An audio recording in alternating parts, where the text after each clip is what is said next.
Mein neuer Alltag hier am Waldhaus ist entschleunigend, aber niemals langweilig.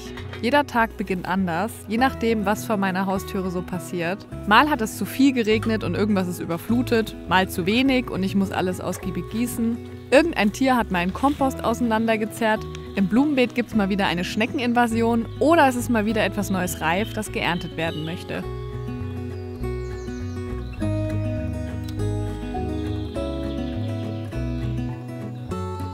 Der Holunder beginnt zu blühen. Noch nicht alle Dolden haben Blüten, aber so nach und nach gibt es schon die ersten. Oh.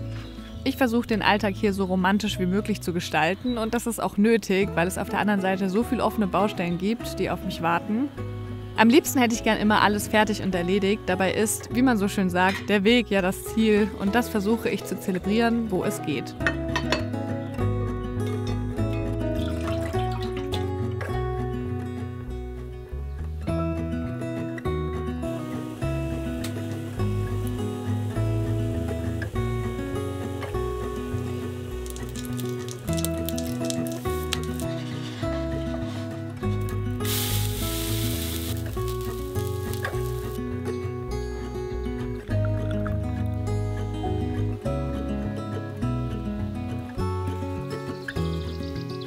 Dieser dezente Holundergeschmack ist wirklich besonders. Man kann gar nicht beschreiben, wie das schmeckt. Schmeckt irgendwie einfach und riecht sehr besonders. Bei mir sind jetzt auch die allerersten Walderdbeeren reif. Boah, die sieht wunderbar aus hier. Wow. Boah, ich bin ja schon kurz vor Erdbeerkuchen bei der Ernte hier. Ich befinde mich auf meinem Balkon. Schauplatz des heutigen Geschehens, denn ich mag den Balkon eigentlich, aber er ist nicht so ganz einladend. Und auch die letzten Tage, als es so geregnet hat, wäre ich irgendwie gerne hier gewesen, aber ich war halt nicht hier, weil es halt irgendwie, also hier ist halt kein Boden. Ja, und die Möbel sind jetzt auch nicht ganz meins. Deswegen möchte ich hier Stück für Stück anfangen, den Fußboden zu verlegen und hier ein wunderschönes Sofa zu bauen. Aktuell sieht es hier so aus. Nicht schlecht, aber könnte schöner sein. Erste Problematik, diese Stühle passen nicht durch die Tür. Das heißt, ich schmeiße jetzt da runter. Was soll ich tun? Nice. Ich habe so ein bisschen ein Problem damit, Tagesziele realistisch einzuschätzen. Daher passiert es schnell, dass ich mir etwas vornehme wie, ich verlege heute den kompletten Fußboden und bin dann enttäuscht, wenn ich es nicht schaffe. Daher habe ich mir für diesen Tag nicht ein Ergebnis als Ziel genommen, sondern mir einen Wecker auf 4 Stunden gestellt und mir vorgenommen, einfach diese Zeit in den Balkon zu investieren und dann einfach auch zu akzeptieren, wie weit ich gekommen bin und eventuell eben auch mit einer Unfertigkeit leben zu lernen. Ich muss mich gerade extrem zusammenreißen, nicht zum Farbenladen zu fahren und Fassadenfarbe zu kaufen, weil ich jetzt irgendwie dachte ich mir so, die Wandfarbe gefällt mir nicht, dieses Weiß, und ich wollte meine Fassade neu malern, weil mir halt das Weiß nicht gefällt. Dann dachte ich, eigentlich wäre das jetzt der Moment, bevor ich hier den Fußboden hinmache, aber dann müsste ich jetzt in den Fassadenladen fahren. Fassadenfarbenladen fahren? Müsste mich für eine Fassadenfarbe entscheiden, das streichen. Ich glaube, das ist in 4 Stunden jetzt unrealistisch, danach noch mit dem Fußboden anzufangen. Das ist jetzt so, jetzt beginnt die Verzettelung des Projekts. Es kommt immer dieser Punkt, aber ich versuche mich zu konzentrieren. Ich bin heute hier, um den Fußboden zu machen und nicht um meine Fassade zu streichen. Das ist was ganz anderes. So geht die erste Stunde dann ganz schnell um, wenn man zwischendurch mal 20 Minuten googelt, wie man eine Fassade am besten malert. Die Farbe des Wassers sagt schon alles. Das sieht jetzt schon um einiges besser aus.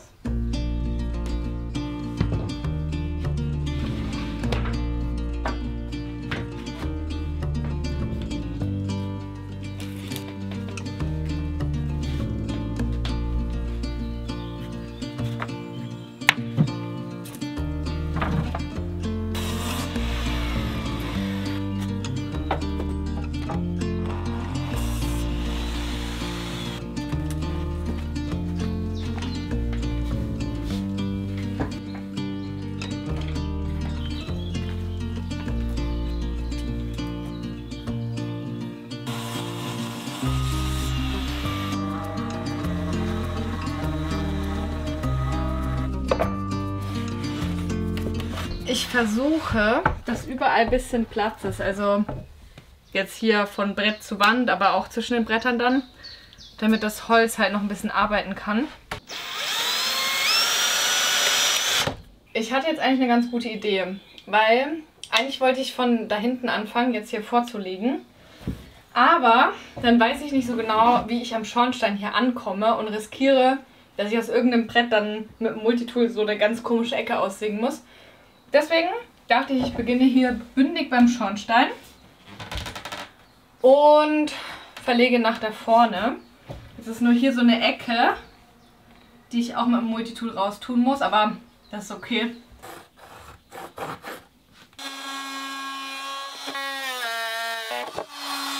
Tada!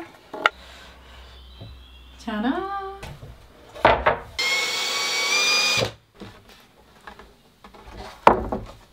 Tada!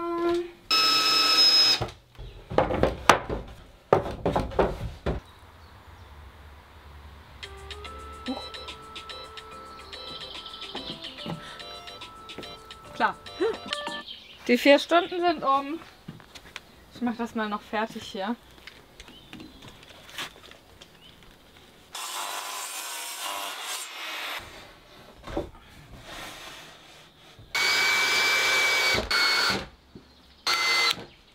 Wow. Also mir gefällt's. Ich würde lügen, wenn ich behaupten würde, es kitzelt mich jetzt nicht in den Fingern, hier weiterzumachen. Eigentlich würde ich es schon irgendwie auch gern weitermachen jetzt. Aber es hat 28 Grad und mir ist richtig heiß. Deswegen freue ich mich jetzt auch, den Tag noch ein bisschen anders zu verbringen. Oh je, das ist jetzt doch ein bisschen radikal irgendwie. Ich mir das gerade einfacher vorgestellt. Ich schneide zum ersten Mal seit 2 Jahren meine Haare. Voll verrückt. Ich befinde mich gerade in meiner Außendusche. Ich musste ein bisschen den Spinnenweben gerade wegmachen. Ich habe hier bestimmt 3 Wochen nicht mehr geduscht. Tatsächlich, die erste Zeit habe ich nur in der Außendusche geduscht, weil es natürlich auch wassersparend ist, weil man kalt einfach kürzer duscht. Der Fehler war dann einmal drinnen zu duschen und mit dem Boiler ist das schon sehr angenehm. Aber jetzt möchte ich wieder die Außendusche in Betrieb nehmen. Die Außendusche funktioniert so, dass hier so ein Kanister ist und in den kann ich quasi vom Brunnen Wasser reinpumpen. Und hier kann ich dann quasi das aufmachen. Es ist jetzt nicht der krasseste Wasserstrahl, aber es reicht. Ich versuche generell so wenig wie möglich zu duschen, weil das einfach mit am meisten Wasser verbraucht und ich halt hier nur dieses begrenzte Brunnenwasser habe. Klingt komisch, aber es ist tatsächlich irgendwie Gewöhnungssache. Also ich wasche meine Haare maximal einmal die Woche. Und das mache ich eigentlich auch schon seit der Wohnmobilzeit so. Auch aus dem Wohnmobil übernommen, weil für gut befunden, habe ich meinen Duschbrocken. Gerade wenn man draußen duscht, darf der einfach nicht fehlen, denn das Shampoo ist im Boden biologisch abbaubar. Die Shampoos von Duschbrocken schäumen, duften und pflegen mindestens so gut wie herkömmliche Produkte und ich lasse wirklich nicht alles an meine Haare. Duschbrocken hat da den Test bestanden, da es die Kopfhaut säubert, aber nicht austrocknet. Durch die feste Form bleibt das Badezimmer plastikfrei und das Shampoo ist dadurch auch auslaufsicher, perfekt fürs Handgepäck für den Sommerurlaub. Das war ziemlich kalt, aber gut. Mein Favorit ist das Zitronenshampoo, aber es duften wirklich alle gut. Das Schaumpflegerset ist der perfekte Start, wenn du festes Shampoo mal testen möchtest. Hier hast du 4 Duschbrocken-Klassiker und bekommst auch noch die Aufbewahrungsdose gleich dazu. Mit meinem Code MINIROSA bekommst du auch noch 4 Duschbrocken-Minis gratis zu deiner Bestellung. Perfekt zum Mitnehmen. Schau für den Link einfach in die Infobox und sichere dir mit MINIROSA 4 Shampoos extra.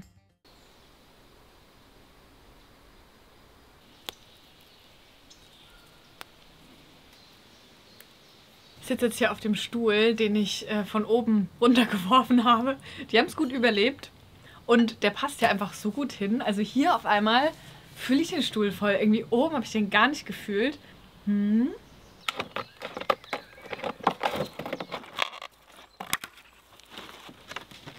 Ich habe ein enormes Problem mit Schnecken.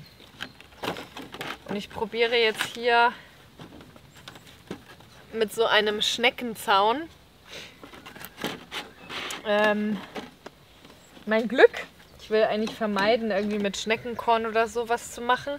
Vorgestern, als es so krass geregnet hat, bin ich danach hier zu dem Beet und ich habe einfach innerhalb von 10 Minuten 13 Schnecken da rausgezogen aus dem Beet. Und das ist halt echt schade, weil ursprünglich hat hier das komplette Blumenbeet, das ist hier mein Schnittblumenbeet, gekeimt gehabt. Und ja, jetzt sind eigentlich nur noch 2 von 7 Sorten, wo noch da sind. Alles andere ist weg. Das ist schon schade, weil zum Beispiel auch die Samen für die Blumen, die waren jetzt nicht mega günstig.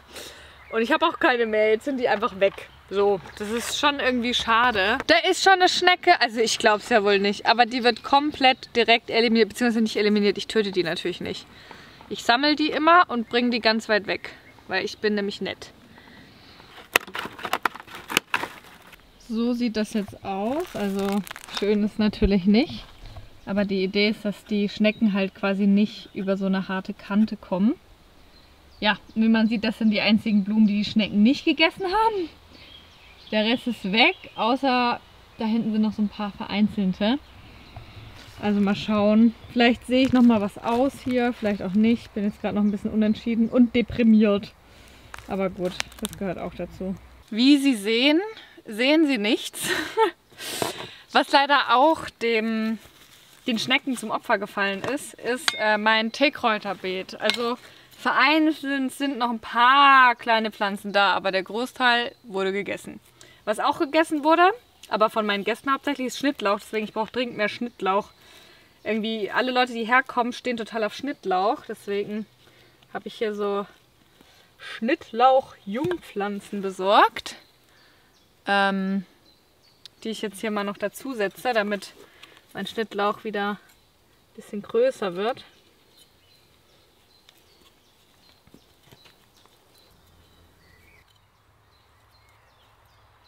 Meine Hochbeete, die sind aber wirklich der Hit. Also keine einzige Schnecke. Ich glaube halt wirklich, dass es hier auch so ein bisschen an dieser Kante liegt. Das war auch so ein bisschen von mir so gedacht, so eine Kante zu machen, weil ich weiß, dass Schnecken da eben schwer rüberkommen. Ich weiß nicht, ob es jetzt nur daran liegt. Aber generell wirklich in meinem Hochbeet keine einzige Schnecke. Die Physalis, die geht richtig ab. Dieser Kürbis, also wirklich Wahnsinn. Bin ich sehr zufrieden. Auch die Zucchini. Sehr, sehr schön. Sehr, sehr, sehr, sehr schön. Huch, ist das schwer. Das hier ist der Blumenkasten, der vor meinem Küchenfenster steht. Oh, das fühlt sich irgendwie doof an. Es tut mir leid, ich will das nicht kaputt machen. Ich muss sagen, die Zusammenstellung von so einem Blumenkasten ist irgendwie komplexer, als ich dachte. Ich war gestern im Baumarkt und dachte mir, naja, ich kaufe einfach ein paar Blümchen. Aber irgendwie, also das muss ja auch zusammenpassen. Und irgendwie habe ich schon was, also ich habe jetzt nichts falsch gemacht, aber irgendwie braucht man so unterschiedliche Höhen, habe ich so das Gefühl, damit das so ein schönes Bild wird einfach. Und Farben, die zusammenpassen, und irgendwie passt es hier nicht so zusammen, wie ich mir das dachte.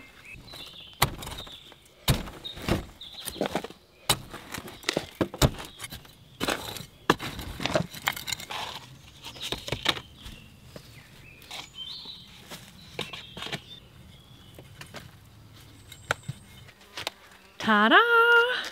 Also es ist nicht perfekt, irgendwie habe ich das Gefühl, es sind einfach so random Pflanzen in so einem Kübel jetzt.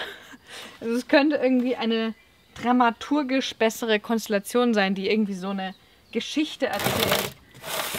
Also das hier erzählt einfach Baumarktpflanzen.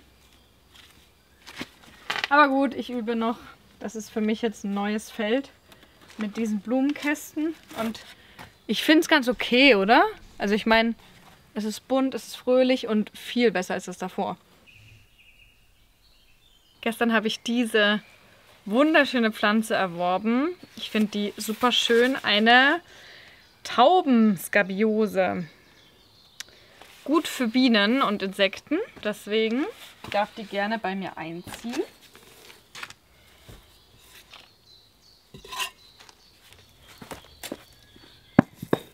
Ich finde, die sieht so schön aus hier. Nicht erschrecken. Die sehen echt nicht so gut aus. Die habe ich gerade auch nochmal umgepflanzt. Das sind Basilikum, die waren einfach viel zu eng gestanden und dann ja, sterben die. Deswegen hier nochmal ein Versuch. indem ich es ein bisschen in ein größeres Gefäß getopft habe. Diese Ecke hier macht mich richtig glücklich.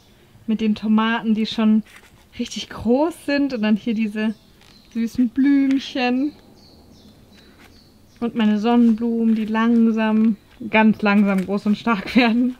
Bei den Tomaten sogar schon der ein oder andere Geiz, den ich wegmachen muss. Hier auch. Hier auch.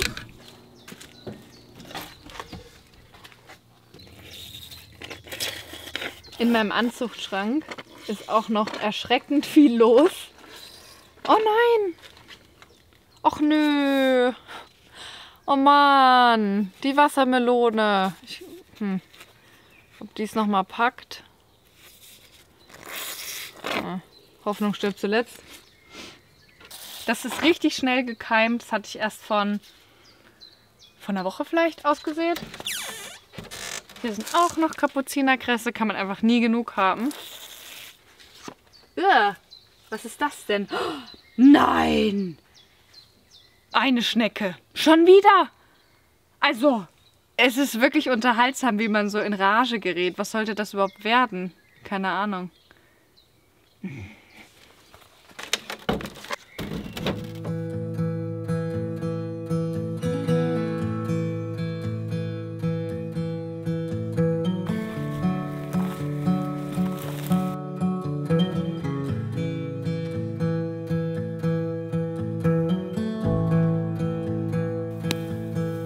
Ich mag es total, wenn ein Tag ein bisschen was von allem hat. Was zu bauen, wo man auch einen Fortschritt sieht. Was Leckeres zu schmecken, am besten aus dem eigenen Garten. Und aber auch Raum dafür, einfach wahrzunehmen, was sich gerade um mich herum verändert. Und gerade im Frühling blüht ja wirklich jeden Tag eine andere Blume, die man bestaunen kann.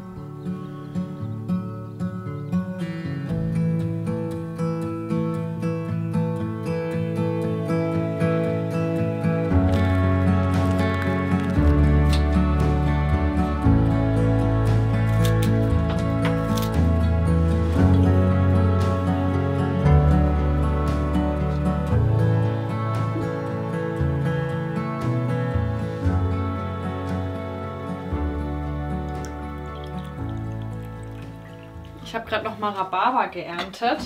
Ich war generell super lange noch draußen. Es war so hell. Ich war erst ewig bei dem Feld